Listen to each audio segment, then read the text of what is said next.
Está no ar o Lições da Bíblia, o nosso encontro semanal de estudo profundo da Palavra de Deus. E hoje vamos falar de testemunho como uma ferramenta fundamental e essencial para o crescimento em Cristo. Está começando agora o Lições da Bíblia.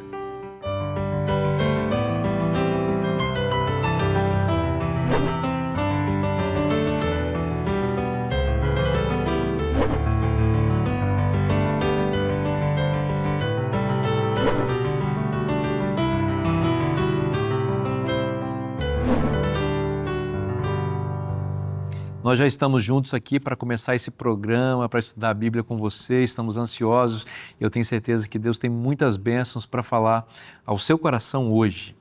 E você sabe que o programa Lições da Bíblia é pautado na Bíblia e na lição da Escola Sabatina e minha recomendação para você é já se antecipar para ter a sua lição do próximo trimestre, da próxima temporada, já está terminando esta.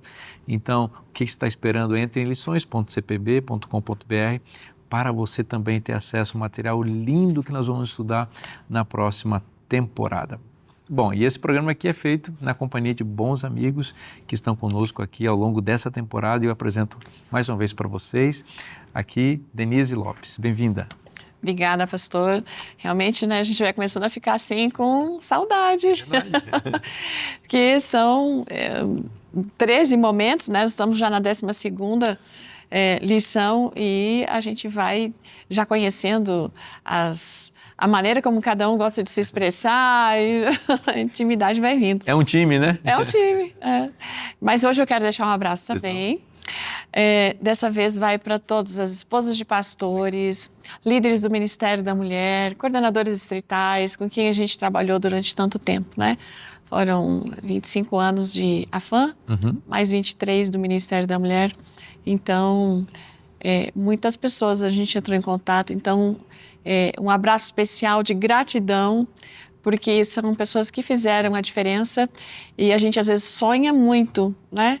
E essas pessoas são as mãos da gente, são as mãos de Deus que fazem tudo acontecer. Então... Com certeza, muitas pessoas estão acompanhando hoje o programa e aquelas que estão no YouTube, eu acho que algumas vão até botar no comentário ali de saudade, das histórias bonitas que vocês viveram juntos aí.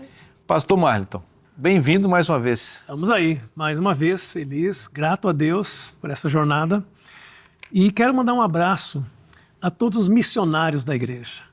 Nós vamos tratar hoje desse tema e existe um batalhão na igreja, na linha de frente, que talvez nesse momento estejam dando estudos bíblicos, levando alguém a Cristo, discipulando. E eles não apenas trazem gente para a fé, mas mobilizam outros, discipulam alguns de dentro para irem, né? Hoje vai ser um reforço essa visão e um desafio àquele que ainda não entendeu esse chamado de Deus. É verdade. Um abraço a todos esses queridos amigos que amam a Cristo e as pessoas, né? Pastor Joeliver, bem-vindo mais uma vez, meu amigo. Obrigado, amigo. Estou feliz porque a gente tem crescido juntos aqui. E eu quero também deixar o meu abraço, eu estava pensando aqui, o meu abraço para toda a nossa equipe ali na FAP. É um povo bem qualificado, bem dedicado, um grupo de diretores e coordenadores, e gerentes, e, enfim, professores, um grupo enorme de gente ali trabalhando, fazendo a obra de Deus acontecer naquele lugar. Exatamente. Que Deus continue nos abençoando. Amém. Amigo, aliás, professora, ora para a gente, por favor. Sim. Querido Deus, muito obrigada porque o Senhor nos trouxe até aqui e tem conduzido cada momento que já vivemos. Nós queremos pedir mais uma vez que o Senhor se manifeste pela pessoa do Espírito Santo, dando a nós o entendimento, o discernimento para a compreensão da Tua vontade e também o poder para vivê-la. Amém. Esteja com cada um de nós, com cada uma das pessoas que estão nos acompanhando, por Jesus. Amém. Amém. Pastor Marlton, não existe verdadeiro crescimento em Cristo sem que isso extravase para as pessoas, né? Quem realmente está experimentando a jornada cristã está consciente que encontrou um tesouro extraordinário e que é um tesouro que não pode ficar só para si, né? Quer falar para os outros. É a famosa frase que para cada privilégio corresponde uma responsabilidade, não? E quando a gente vê esse texto de Isaías 50, verso 4, eu enxergo esse princípio. Quando diz assim, o Senhor soberano me deu suas palavras de sabedoria para que eu possa consolar os cansados. Todas as manhãs ele me acorda e abre o meu entendimento para ouvi-lo. Quando nós vamos à primeira carta de Pedro, no capítulo 2, verso 9, que diz: quem somos nós, geração eleita, sacerdócio real, nação santa, povo escolhido, adquirido, a fim de proclamar as virtudes daquele que nos chamou das trevas Para a sua maravilhosa luz. Muitas vezes nós ficamos felizes com o título, com o reconhecimento, com o privilégio. Mas nós cristãos temos uma missão, né? Porque a graça, ela nos alcança, mas ela nos envia. A graça que nos alcança, ela nos envia. Nós somos chamados para uma missão maior. E aqui, a primeira reforma, eu gosto de uma frase de Elton Flublood, diz que a primeira reforma colocou a palavra de Deus nas mãos do povo. Agora precisamos de uma reforma que coloque o serviço nas mãos do povo, né? E Billy Graham dizia que a Bíblia não manda os pecadores procurarem a igreja, mas ordena aos filhos de Deus que vão procurar as pessoas, né? Hoje a gente tem tanta programação dentro da igreja, esperando que eles cruzem o abismo, mas o grande desafio nosso é, se eu recebi o evangelho, eu devo sair para anunciar esse evangelho. E esse Mateus 24, 14, ele menciona esse aspecto. Tem o passivo divino ali, o evangelho será pregado em todo mundo para testemunho, e algumas versões dizem através do testemunho de todas as nações. Então, a proclamação do evangelho é um privilégio / responsabilidade de todo aquele que um dia entendeu o chamado de Deus. Por isso, hoje, o tema é que Deus nos chama a testemunhar. Conta aquilo. O que é um testemunho? Testemunho tem 3 partes, essencialmente. Como era a minha vida antes de Cristo? Como é que eu conhecia Cristo? E como é a minha vida depois de Cristo, né? Então, eu gasto 10% do tempo contando como é que era a minha vida antes de Cristo. Que dia eu encontrei com Cristo? Quem é que me trouxe Cristo? De que forma eu estudei a palavra? Como é que eu entreguei meu coração a Ele? Então, boa parte é como é a minha vida depois. E isso é o que as pessoas mais precisam ouvir, porque às vezes nós queremos levar a bula para elas lerem sobre o remédio, e a pergunta delas era: olha, é muito grande essa bula, me conta, fez diferença para você? E eu não quero contar o que aconteceu comigo, né? E aí eu fico na bula, na teoria, e eles perguntam: você podia entrar em Hebreus 11? O que mudou a sua vida? O que mexeu? É isso que ele está pedindo. Conte aos outros o que aconteceu em sua vida. E quando eu conto, as pessoas dizem: eu preciso disso. E elas querem conhecer o meu Deus, porque ninguém leva desconhecidos para Cristo. A gente leva amigos para Cristo. E o testemunho que Deus nos chama é esse: fale. Conte o que está em seu coração. Muito legal.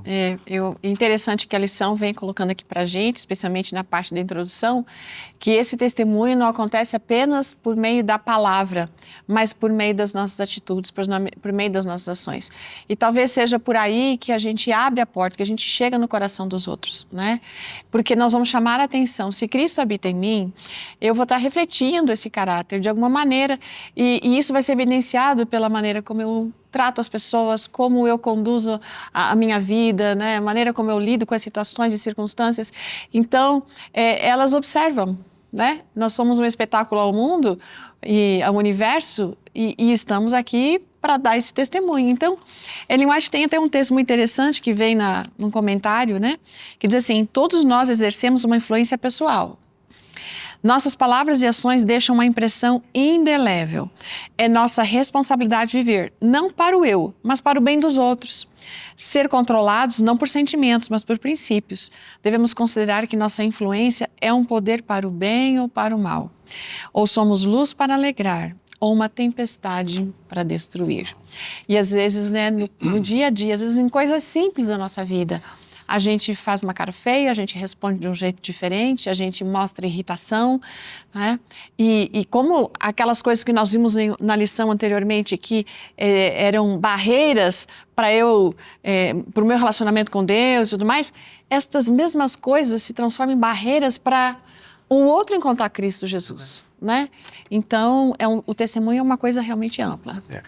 Eu anotei aqui uma frase. É a seguinte: o testemunho é inevitável, porque ele é principalmente o caráter em contato. Que Ellen White menciona ali, né? Ou a gente testemunha para o bem ou para o mal. Ou a gente representa bem a Cristo ou negativamente, né? Então é algo muito sério. Bom, e eu, nesse momento, quero ir para o texto, talvez seja o texto mais importante que a gente tem sobre comissão nos evangelhos. Possivelmente é esse o texto, é o mais completo, né? O envio. É claro, a gente tem Atos 1:8, quando Jesus disse, vocês vão receber o Espírito Santo e vão ser minhas testemunhas. Mas esse texto aqui, da grande comissão, nos evangelhos, é o mais completo. E ele é muito amplo. Eu quero ler aqui algumas frases para a gente pensar. Primeiro, verso 17, diz assim, que Jesus havia chegado a Galiléia, numa região da Galiléia, um monte que a gente não sabe qual, pode até ser o Monte da Transfiguração. Aí Jesus encontra os discípulos após a ressurreição, e o verso 17 diz, e quando o viram, o adoraram, mas alguns duvidaram. Então a gente percebe aqui uma coisa, quando Jesus deu a comissão que segue aí, ele deu a comissão mesmo para alguns discípulos que estavam duvidando. Em outras palavras, Deus não espera que a gente se torne perfeito para começar a testemunhar, porque é pelo processo do testemunho que a gente acaba amadurecendo na fé, tirando as dúvidas, né? Interessante isso. A primeira coisa que a pessoa tem que fazer quando ela conhece a Cristo é começar a testemunhar. Sim. Depois, o verso 18, e Jesus aproximando-se, falou-lhes dizendo, toda a autoridade me foi dada no céu e na terra. Essa palavra autoridade aqui, é a palavra exousia, ela é mais do que poder, é governo, é de fato ter Domínio. um domínio, né? E ele diz aqui, toda a autoridade me foi dada no céu e na terra. Isso nos remete ao texto de Lucas 4:6. Vocês se lembram quando Satanás, lá na tentação, na segunda tentação, Satanás mostrou todos os reinos, e Lucas 4:6 diz que ele disse assim para Jesus, toda essa autoridade eu te darei se você me adorar. Se Jesus tivesse adorado, ele não teria ganho, ele teria perdido tudo, né? Mas porque ele foi fiel, agora ele conquista o domínio, porque venceu Satanás, e então aqui ele chega para os discípulos e diz, toda a autoridade me foi dada no céu e na terra. É com esta autoridade que ele nos envia, né, para testemunhar. Isso aqui é muito significativo. E aí agora ele diz, ide, portanto, fazei discípulos de todas as nações, batizando-os em nome do Pai, do Filho e do Espírito Santo e ensinando-os a guardar todas as coisas. Eu quero destacar aqui o seguinte, primeira coisa, aqui a gente tem 4 verbos. O primeiro deles, fazer discípulos, é o verbo principal, ele está no imperativo, ou seja, aqui é a ordem, esse é o verbo central. Se a gente tivesse que resumir a grande comissão, a gente diria, a grande comissão é fazer discípulos, significa fazer discípulos. Agora, os outros verbos que estão no particípio são auxiliares. E agora, como é que eu vou então fazer discípulo? Daí Jesus diz, indo, batizando e ensinando. Essas 3 atividades são necessárias para a gente fazer discípulos, né? E finalmente eu queria mencionar aqui 2 coisas mais. Primeiro, ele promete no final do verso 20, eis que estou convosco todos os dias. Então quando a gente sai para testemunhar, a gente sai na autoridade do Cristo e na certeza da companhia dele, né, da direção dele. E outra coisa que eu queria destacar aqui é a abrangência dessa grande comissão. A gente encontra aqui o todo, né, ou toda, várias vezes, é toda a autoridade, todo mundo, todas as nações, em nome da divindade completa, né, ou toda a divindade, Pai, Filho e Espírito Santo, e guardar todas as coisas. Então aqui a gente tem realmente a razão de ser da igreja. Nós existimos, nós estamos aqui para testemunhar, para fazer discípulos, para levar o evangelho avante. Então Jesus fala assim, e Jesus não falou assim, uma parte da autoridade me foi dada. Não é 10% da autoridade, ou 50%. Eu tenho autoridade total. Esse mundo foi reconquistado por mim completamente. Tudo é meu. Então, a autoridade toda é minha. E de, portanto, fazer discípulos de todas as nações. Não é só no Brasil. Não é só em Israel, não é só nos Estados Unidos, é em todas as nações. Então, você vê a universalidade da missão aqui. Não é? Depois... Em termos de território e em termos demográficos. Demográficos, exatamente. Todas as culturas, todas as etnias, todo mundo tem que ser alcançado. Ensinando a guardar todas as coisas. A missão, o conteúdo da missão, a mensagem, não é parcial. E aí isso vai enfrentar coisas que já falamos antes aqui. Algumas pessoas querem ficar só com uma parte da Bíblia, ou com aquilo que lhes convém, ou com a interpretação que elas acham. Jesus mandou ensinar tudo o que está aqui, todas as coisas que eu tenho vos ensinado. E é isso que estou convosco todos os dias. É uma outra questão para o missionário. Não fique triste, não. Deus está com você em todos os momentos, em todos os dias, no cumprimento dessa missão. E eu acho que é um todo subliminar aqui nesse texto, porque se o evangelho chegaria a todo mundo, não seriam com aqueles que estavam ouvindo Jesus. Claro. Teria que haver uma cadeia de discipulado que chega até nós. Então, o todo amplia para todos os que me ouvem pregar o evangelho. E veremos mais à frente isso também, mas existe essa outra dimensão. E eu queria chamar a atenção aqui um ponto que interessante, né? Quando Jesus fazia os milagres dele, a Bíblia mais ou menos tem 35 milagres de Jesus. Grande parte, Jesus não fala nada o que fazer depois do milagre, mas há alguns milagres ele diz, não conte para ninguém, não conte para ninguém. E tem pelo menos um milagre bem nítido que ele diz, vai, conta aos teus o que eu fiz. Por quê? Em algum momento ele diz conta e outro não conta. Interessante que todos os que aparecem não conta, não testemunha, eram milagres que tinham a ver com cura física. E Cristo estava dizendo assim, embora eu faça isso, não é essa a minha missão. Eu vim curar a alma, eu tenho uma missão muito maior do que esse urgente, é importante a minha missão. Então, se você contar, vai gerar discussão, perseguição, vai desviar o foco. Agora, o único caso que diz assim, vai e conta, foi endemoniado, que aí era uma questão cura espiritual, ele disse, vai e conta para os teus. O que a gente está vendo aqui, só que nos casos, o endemoniado contou, mas mesmo os outros que não deviam contar, o que acontecia depois? Contavam. Porque a boca fala do que está cheio o coração. Assim é a vida cristã hoje, né? A gente não apresenta quem não conhece. A gente não transborda se não está cheio. A gente não fala sobre se a gente não fala com. A gente não dá o que não tem. Por que há membros cristãos, convertidos, décadas, que nunca falam sobre Cristo? Porque o coração não está cheio. E eu acho que a dieta para as pessoas é se apegar à palavra, conhecer a Cristo, porque os discípulos uma vez disseram, Cristo disse, olha, a perseguição está grande, melhor vocês me abandonarem. E eles disseram, como? Para onde iremos nós? Vamos deixar de falar de Cristo. Uma pessoa que está cheia de Cristo, ela não consegue sufocar. Deveria ser natural isso.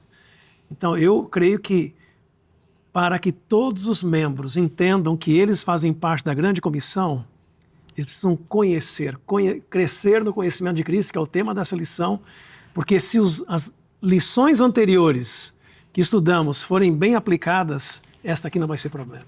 Tem só um detalhe que eu queria colocar desse verso, porque ele fala, toda autoridade me foi dada no céu e na terra. Eu gosto dessa versão que diz assim, portanto, essa palavra, ela não tem um significado assim, mas ela tem uma função específica, né? De juntar duas ideias dentro de uma coisa. Então, o Senhor está dizendo para a gente, porque eu vejo, a gente às vezes tem medo de compartilhar, tem medo da reação do outro. E se eu não falar direito? E se o outro não entender o que tem que ser entendido? Se ele fizer uma pergunta difícil? Mas aí aqui tem a promessa, olha, eu tenho poder todo no céu e na terra. Já que eu tenho todo esse poder, vai, meu filho, vai, minha filha. Não há o que você temer, entende? E então, usa recursos como a esperança. Aqui. Exato. É verdade. A Novo Tempo está aqui para isso, os lições da Bíblia, os guias de estudos, a igreja, as material pessoas. Não falta. Não falta material. Só falta você dizer, Senhor, eu estou aqui, eu quero ir. Me usa para a tua glória. Deus está chamando você. Nós vamos fazer um breve intervalo para você pensar nesse chamado que está recebendo, tá bom? Mas não sai daí que Lições da Bíblia volta já já.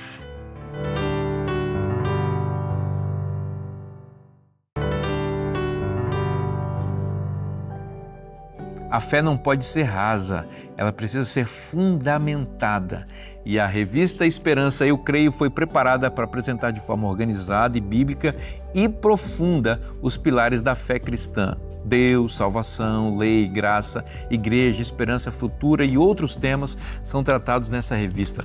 Cada capítulo conduz você a uma compreensão segura daquilo que sustenta sua caminhada espiritual. Então tome uma decisão agora. Pegue o seu celular, Sim, o seu celular, e envie uma mensagem agora mesmo para 12 98244 4449. Vou repetir para você, 12 98244 4449. Não deixe para depois, escreva agora mesmo. Peça a revista Esperança Eu Creio e receba gratuitamente em sua casa. Estude com calma, fortaleça suas convicções. Mande sua mensagem agora, portanto, para 12 98244 4449 e receba a revista Esperança Eu Creio. E não se esqueça, se está na Bíblia, é bom para você.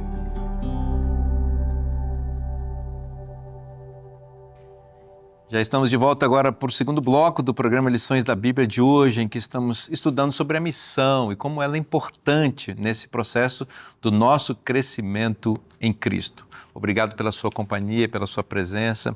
Deus está fazendo um chamado para você com esse programa, para você participar, para transformar vidas, né? Ajudar pessoas a conhecer a Cristo, né? Não fique indiferente às necessidades das pessoas. As pessoas estão sofrendo, estão morrendo sem Deus e elas precisam que alguém diga para elas: Jesus ama você, tem um plano de amor para salvar a sua vida, tem a palavra de Deus que é o mapa de Deus para descobrir o tesouro do céu. Então, participe, deixa Deus transbordar no seu coração, como nós vimos no bloco anterior. Pastor Jolivet, vamos lá, o Espírito Santo tem um papel muito importante nesse processo, porque a missão é de Deus. Veja, a missão não é nossa, nós somos instrumentos de Deus para salvar, porque no fundo, quem quer realmente salvar as pessoas é Deus. Ele nos alcançou, Ele continua querendo alcançar outras pessoas e Ele usa seus filhos já salvos para salvar outros, né? Eu vou entrar nesse tema do Espírito Santo, mas me permite você quer voltar um pouco? Pontuar aqui Claro. um detalhe em relação ao assunto da autoridade. Ok. Por que Jesus dá tanta ênfase ali naquele momento em relação à sua autoridade? Porque Jesus, quando veio aqui, ele veio como nosso representante. Paulo vai dizer que ele é o segundo Adão, ele está assumindo o lugar de Adão para enfrentar Satanás e vencer naquilo que Adão falhou. E quando Adão falhou, ele era o representante aqui dessa terra, ele automaticamente passou para o inimigo esse governo. Satanás usurpa isso e em várias vezes nas Escrituras a gente ouve alguma coisa referindo-se a isso. Por exemplo, ele é chamado de o Deus desse século, o príncipe deste mundo. Lá em Jó, aquela questão que parece que ele comparece diante representante, né? Como representante dessa terra diante de um concílio, né, diante de Deus. E então, quando Cristo vem, quando Cristo vence Satanás, ele está tomando de volta o domínio, o governo, né? E aí Satanás tenta enganar Cristo lá na tentação, mostrando os reinos e diz: olha, toda essa autoridade eu te darei. Mas Cristo sabia que seria exatamente diferente se ele tivesse adorado Satanás. E porque ele não o fez e porque ele foi vitorioso na cruz, ele conquistou de novo o poder aqui. Ele traz para si, né, o governo desse mundo. E não só aqui ele diz: toda autoridade me é dada no céu e na terra. Essa expressão exousia, né, essa autoridade, esse governo, né, esse comando, agora está nas mãos de Cristo, que é o nosso representante. E quando ele nos envia, através da grande comissão, ele diz: eu tenho toda a autoridade e eu vou estar com vocês. Em outras palavras, ele está dizendo que nós somos embaixadores do reino dele. Nós agora pertencemos ao seu reino e saímos em nome dele para testemunhar e para ser seus embaixadores. Agora, para que isso realmente seja efetivo, a gente precisa do poder do Espírito Santo, como você disse. Então a gente vai para o livro de Atos, capítulo 1, verso 8, quando Jesus estava...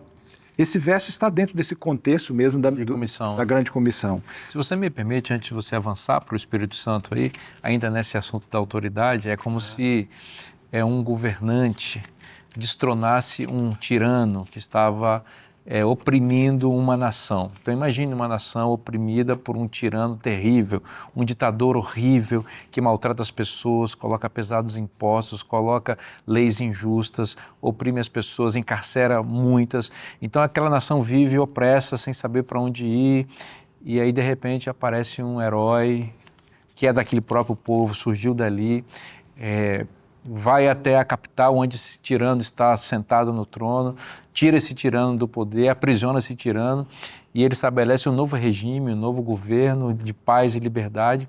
Só que lá nos rincões daquele país algumas pessoas não sabem dessa notícia e elas continuam ainda achando que estão presas, que não tem solução para elas, que elas estão debaixo daquele regime. Então, o que esse novo rei, esse novo governante fala? Vai lá avisar para as pessoas que elas estão livres. Elas não precisam mais viver debaixo desse regime, elas já estão livres. Então, o papel das testemunhas de Cristo, que recebe a autoridade dele, é dizer isso para as pessoas. Tem muita gente que está debaixo da opressão de Satanás aí, achando que não tem solução para a vida. Lembre-se, Jesus Cristo abriu a porta da cadeia, da prisão infernal na qual nós estávamos. A porta está aberta, sai daí. Esse é o nosso chamado, né? Sai daí porque tem esperança para você aqui fora. E Jesus dá ênfase nessa questão do testemunho, né? Ele disse aqui no verso 8, recebereis poder, Atos 1:8, ao descer sobre vós o Espírito Santo, e sereis minhas testemunhas, Jerusalém, Judéia, Samaria, até confim da terra, até os confins da terra. Então aqui há dois elementos importantes. Primeiro, o Espírito Santo. Não existe testemunho verdadeiro de Deus se o Espírito Santo não tiver convertido o nosso coração. Então nós precisamos realmente ser cheios do Espírito Santo. Porque uma testemunha é alguém que fala de uma experiência vivida, né? Aí, por que Jesus não disse para a gente ser... Por que Jesus não enviou a gente com uma outra nomenclatura, mas enviou como testemunhas? Porque nada é mais efetivo ao falar de Jesus do que a nossa experiência de vida transformada.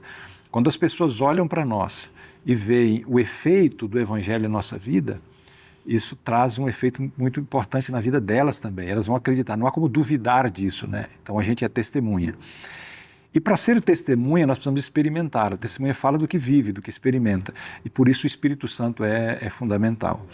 E aqui Jesus disse, vocês receberão o Espírito Santo para serem minhas testemunhas. E interessante que na profecia bíblica está dizendo que lá para o início da igreja, Deus derramou de forma abundante o Espírito Santo, que a gente chama de chuva temporã, né? E essa mesma profecia aponta que nos últimos dias da história desse mundo haverá de novo uma chuva especial do Espírito Santo, que é a chuva serôdia, a chuva que amadurece o grão, né? Para a gente terminar a pregação do Evangelho. Então o Espírito Santo é essencial. E veja no outro texto aqui, que é o de Atos 4, verso 13, o que aconteceu quando os discípulos receberam o Espírito Santo? Eles que até então tinham muitas dificuldades, né, de conversão e ciúmes entre eles ali e tal. E quando o Espírito Santo os preencheu, houve uma mudança total. E aqui no verso 13, Pedro estava lá discursando, né, junto com João no Sinédrio, e aqui diz, ao ver a intrepidez, a veemência, a força com que Pedro e João falavam, sabendo que eram homens iletrados e incultos, eles admiraram-se e reconheceram que haviam eles estado com Jesus. Então, a presença do Espírito Santo na vida deles trouxe uma conversão tal que agora eles eram cultos apesar de serem incultos. Eles eram corajosos apesar de serem temerosos. Então mudou o quadro e as pessoas reconheceram isso. Então veja, ninguém duvida, ninguém pode contestar alguém que está cheio do Espírito Santo e que fala com poder. Amém. Por isso a gente precisa ser testemunha, né? Viver essa experiência. Verdade. É interessante como o Espírito Santo atua, né? Porque ele concede dons para quem vai trabalhar com a pessoa, ele convence o outro do pecado, da justiça e do juízo, e ele concede o fruto do Espírito também para a gente. E boa parte desse fruto do Espírito, ele não tem a ver apenas comigo, mas na pregação do Evangelho. Por exemplo, a lição fala de atos de compaixão, né? Por isso que o ponto não é por poder, é pela vida, pela experiência, pelo testemunho. Eu me lembro que uma ocasião, e as pessoas têm necessidades básicas, eu estava numa igreja muito, muito simples, né? Um local aí. E aí eu achei que era interessante apresentar a igreja para esses membros, né? Quem é a igreja, onde ela está, as instituições, membros e áreas que a igreja atua. E normalmente as pessoas ficam impressionadas pelo tamanho da igreja adventista, mas não naquela localidade, uma postura passiva. No final eu perguntei ao pastor assim, pastor, por que a sua igreja não está reagindo? Um pastor dinâmico, né? Aí ele falou uma frase assim, você lembra da pirâmide de Maslow? Falamos semana passada, né? Eu disse, sim. Então, você está falando da volta de Cristo, do futuro, de coisas eternas, grandiosas e tal, e o povo está lá embaixo. perguntando assim, vai ter um lanchinho no final? Porque eu estou com a barriga vazia. Será que eles têm emprego para mim? Eu estou desempregado há tanto tempo. Será que ninguém está roubando a minha casa? Aí eu comecei a entender por que alguns lugares dão um lanchinho para as pessoas e tal, porque enquanto eu não atendo às necessidades básicas, a pessoa não vai entender o chamado de Deus, né? 2024, estamos vendo agora Minas Gerais com problema de enchente. 2024 foi Rio Grande do Sul. O apoio do Brasil foi tão grande, e até de fora, foi uma coisa impressionante, não apenas recursos, mas pessoas indo, enviando mantimentos, tudo, que limparam a casa de todos os membros e ainda tinha gente para trabalhar. E aí começaram a limpar a casa dos vizinhos. Os vizinhos perguntavam assim, quem é que está limpando a sua casa? Você conhece? Não, esse aqui veio de São Paulo, veio de Belém. Teve ônibus de Belém do Pará para Porto Alegre. Aí você, mas como assim? Não, são irmãos da minha igreja que vieram lá assim, puxa, mas eu sou de outra igreja, eles nem sabem que eu estou aqui. Eles não podiam limpar a minha casa? O que aconteceu? Limparam a casa dos vizinhos. E depois, esse semestre das enchentes do Rio Grande do Sul foi o recorde de estudos bíblicos, de batismos, em relação ao ano anterior, sem enchente, em relação aos outros estados, porque as pessoas viram bondade, elas viram Cristo nos membros. Então, nem sempre é a doutrina que chega antes, às vezes é o testemunho que chega antes. Testemunho, né? É como diz a lição, sem imposição, mas com poder, e o poder do amor, né? E essa era a estratégia de Cristo Jesus. E eu vou querer ler mais um texto aqui da Ellen White, Por favor. que diz assim, o Senhor misturava-se com os homens como uma pessoa que lhes desejava o bem, manifestava simpatia por eles, ministrava-lhes as necessidades e granjeava-lhes a confiança. E então dizia, segue-me, né? Então agora que é bem o que você comentou, né? As necessidades sendo atendidas, é a maneira como o Senhor trabalhava, é a maneira como Ele nos convida a trabalhar, atender a necessidade do outro, porque você é mais importante, né? Eu estou colocando o próximo em primeiro lugar nesse momento, e essa é a ordem, E às vezes a gente fica pensando que tem que ter todo um estudo para conseguir chegar no coração das pessoas. É o contato, é a amizade, né? A gente até pode comentar em algum outro momento sobre o evangelismo da amizade, porque para eu dar um testemunha é aquela pessoa que viu um fato, né? Então, se eu vindo para cá, teve um acidente ali, venho contar para você, mas uma outra pessoa que você não conheceu simplesmente chega e conta para você, você vai dar mais valor à minha palavra do que a dele, porque você me conhece, mas não conhece ele. Então, a palavra de um amigo faz a diferença. Então, eu acho que é algo tranquilo para a gente desenvolver nos nossos relacionamentos, começar o testemunho, tendo interesse pelo outro, desenvolvendo amizade pelo outro, e fazer como Jesus, né? Depois, então, vem e me segue, porque eu tenho uma coisa muito melhor para te oferecer do que essas necessidades que você tem. Algo que vai suprir tudo o que você tem vivenciado na sua vida. Nós precisamos aprender com Cristo a valorizar as pessoas e a se importar com elas. Porque a missão verdadeira é reproduzir o que Cristo fez na nossa esfera. Então, Cristo, ele olhou para baixo e foi em busca dos pobres, dos desesperados, dos desamparados, que éramos nós. Essa é a grande missão, é Deus vir para o buraco e tirar a gente daqui. E se a gente quiser ser bem-sucedido também na missão como Cristo foi e é na dele, nós precisamos também olhar um pouco, entre aspas, para baixo. Olhar para as pessoas, para o pobre, para a viúva, para o órfão, para o necessitado, para as pessoas que geralmente nós não temos muito interesse natural de estar na presença delas.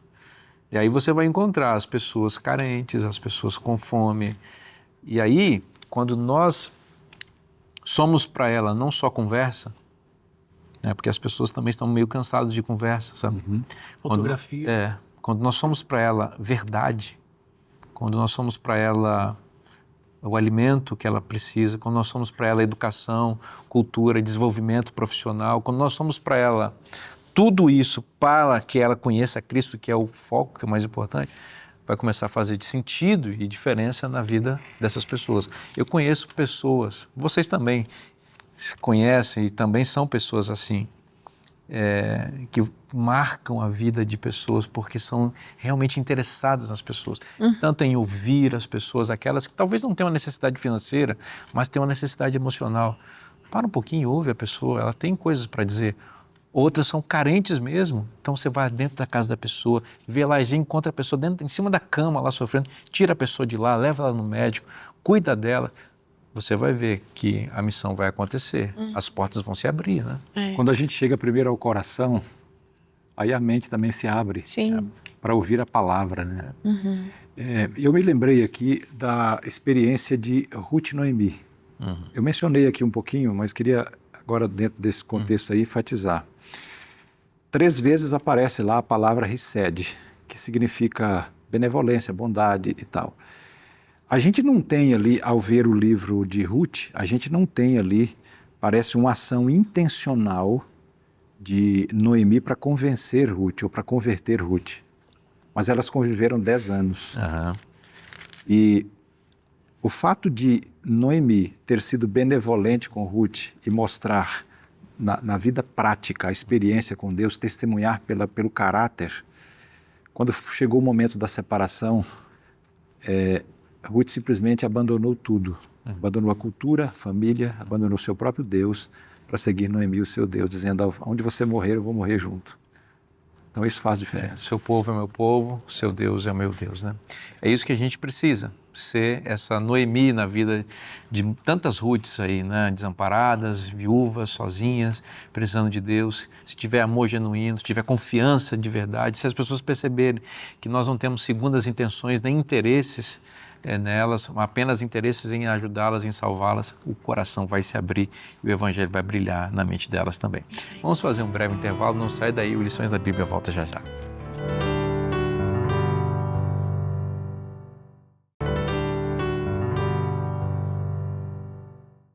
Estamos de volta agora para o terceiro e último bloco do programa Lições da Bíblia de hoje. E a nossa palavra de gratidão a você que é anjo da esperança, que ajuda a manter a Novo Tempo no ar, que envia suas ofertas para cá, que entende que a missão de Deus precisa progredir e que a Novo Tempo é um canal, é um instrumento nas mãos de Deus para o cumprimento dessa missão. Muito obrigado, viu? E você que ainda não é anjo da esperança, está aí a sua oportunidade de fazer parte desse time de anjos de Deus. Olha que palavra bonita, né? Anjo da esperança.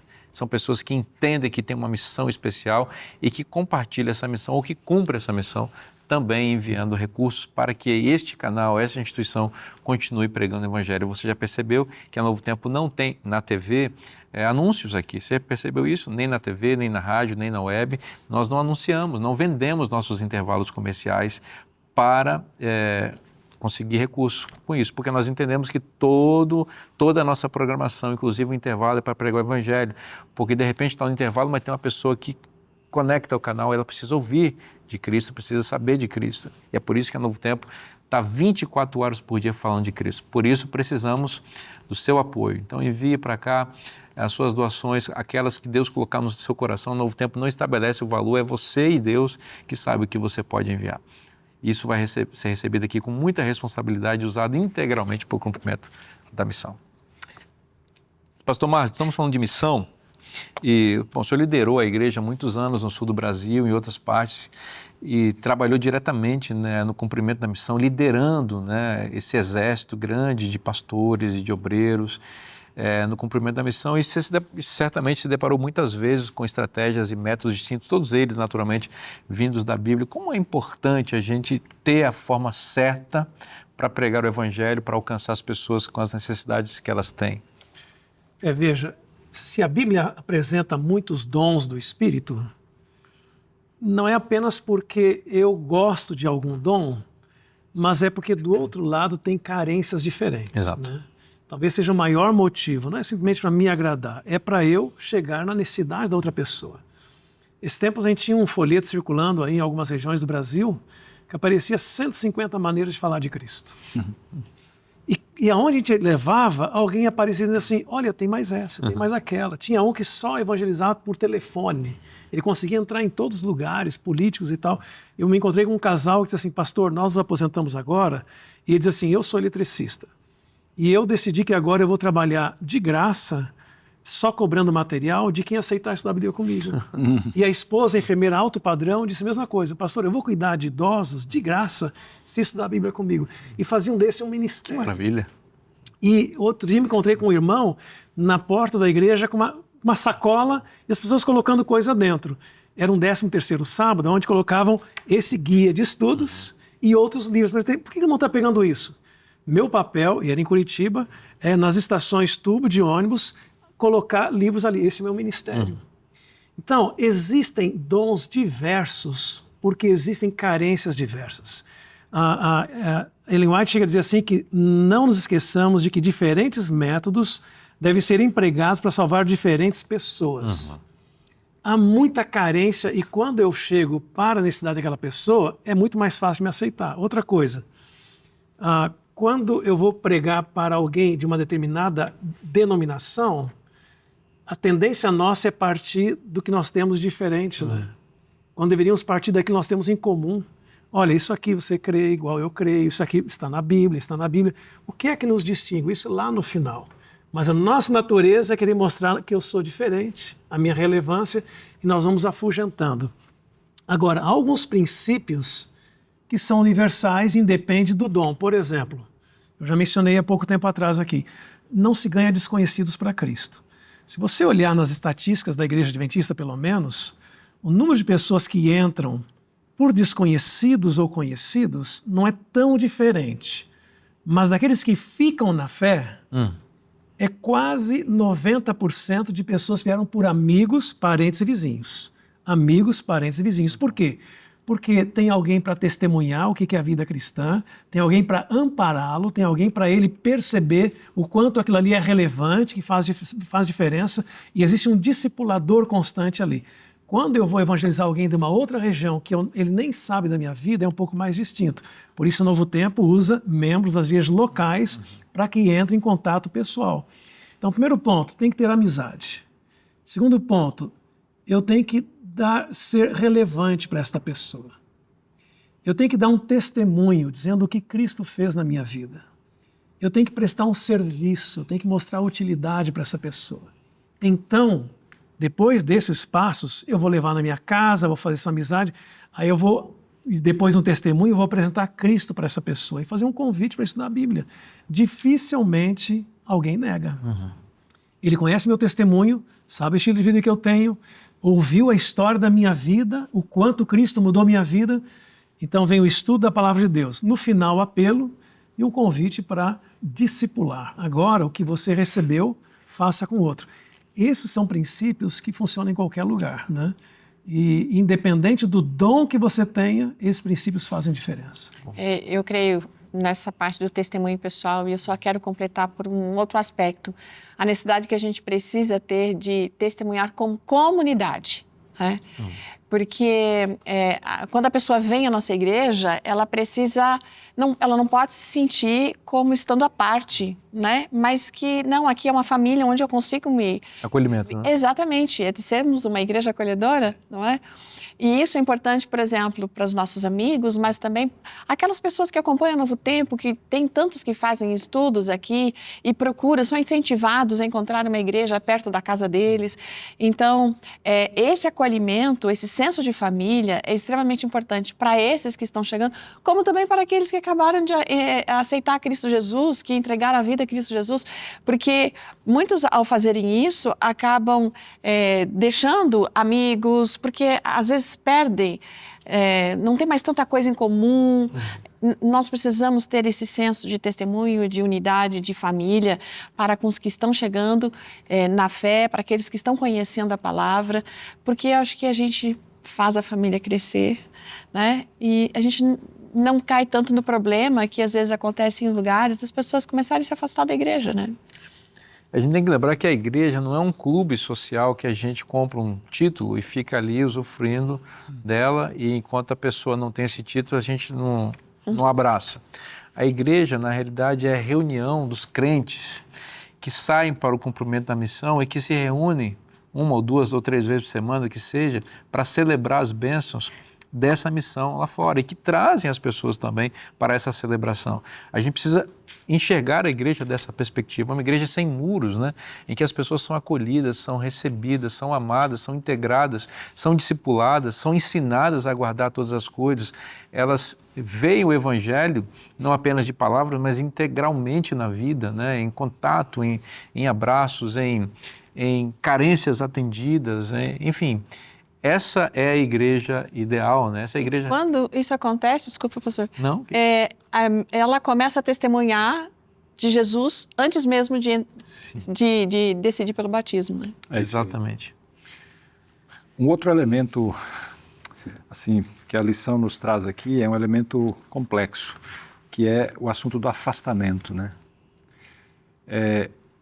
Todos nós conhecemos algum parente, algum vizinho, algum membro da igreja, alguém que acabou por um tempo servindo a Deus e depois se afastou. Aqui nós temos uma história no livro de Oséias relacionada com Efraim. A gente sabe pela história que o povo de Israel chegou um momento em que o reino se dividiu em dois, o reino do sul e o reino do norte. O reino do sul teve alguns reis que foram infiéis e outros fiéis, e no norte todos os reis foram infiéis a Deus. E o reino do norte era liderado por Efraim, que era o segundo filho de José. A tribo mais forte. Né? E era a tribo mais forte, então ele passou a liderar aquele grupo. Mas, infelizmente, foi se afastando de Deus. E aqui em Oséias a gente encontra, aliás, em Jeremias, no capítulo 31, a gente encontra Raquel, que era a avó de Efraim. Claro que aqui é uma ilustração, né? É uma figura, Raquel chorando por conta do seu filho que havia se afastado de Deus. E é um retrato do que acontece em muitas famílias, né? Quantos pais, quantas mães choram, lamentam por ver o afastamento de um filho, né, dos caminhos de Deus. Agora, olhem aqui em Oséias algumas expressões de apelo de Deus. Capítulo 4, verso 17. Olha o que diz aqui. Olha o que Deus diz, né? Como está o coração de Deus diante de uma situação como essa, de afastamento. 4,17 de Oséias diz assim: Efraim está entregue aos ídolos, é deixá-lo. Ou seja, Deus está aqui meio que assim dizendo, puxa vida, eu já fiz tanto, parece que não vai ter jeito. Depois o verso 18, tendo acabado de beber, eles se entregam à prostituição, os seus príncipes amam apaixonadamente a desonra, e assim o texto segue. Quer dizer, o padrão de vida, o estilo de vida não era de alguém que servia a Deus, havia se afastado totalmente de Deus. E aí a gente vai para o capítulo 7, olha algumas coisas que também aparecem aqui.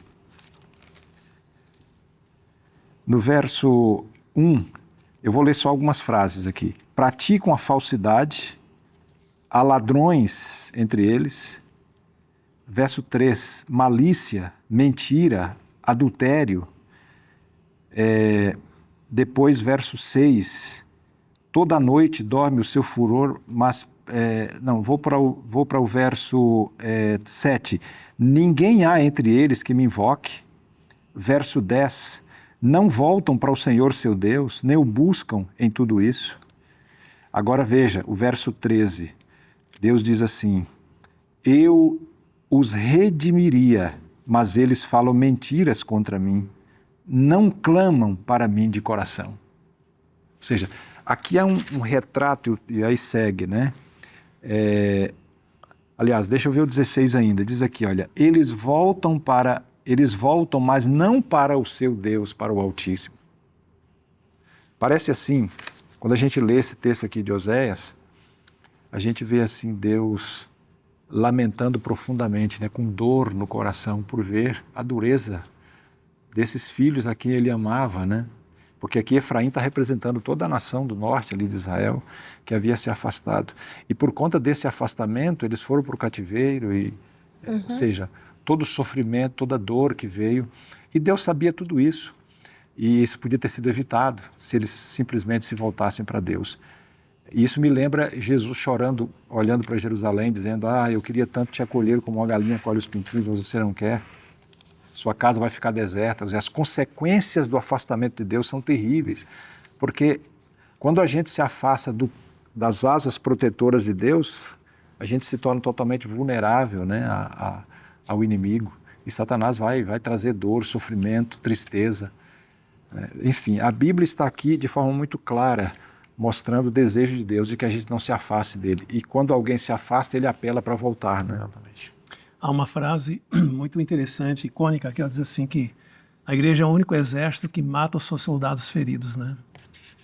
O exército normal, quando tem uma guerra e tem um soldado ferido, 2 soldados param a guerra e pegam esse soldado ferido e levam para o hospital de campanha. Mas a igreja, muitas vezes, mata o ferido, né? E por que isso acontece? Há lugares que a gente vê que para cada membro dentro da igreja tem um fora, e em alguns lugares até 2 fora. Há N fatores, há estatísticas, estudos sobre isso, mas às vezes os próprios membros participaram da saída desse membro, né? Aí, como trazer de volta? Eu faço uma pergunta para mim, né? Se eu, porventura, me afastasse, o que me traria de volta? Não seriam críticas, não seria dedo em riste, não seria cobrança, não seria colocar o dedo no meu pecado. Abraço.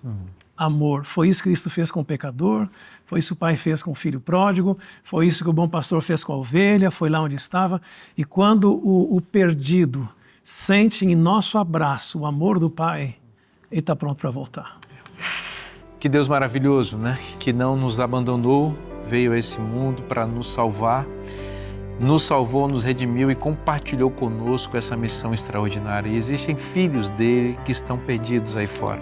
Gente que precisa do Evangelho, gente que precisa voltar para os braços de Deus, e é preciso que haja no nosso coração essa chama de amor, de misericórdia, de compaixão, para que essas pessoas possam conhecer Jesus. Essa missão está na Bíblia. Se está na Bíblia, é bom para você. Eu te espero na próxima semana. Que Deus te abençoe muito. Um forte abraço e até lá. E continue na programação da Novo Tempo, agora com o programa Mensagem por Elas.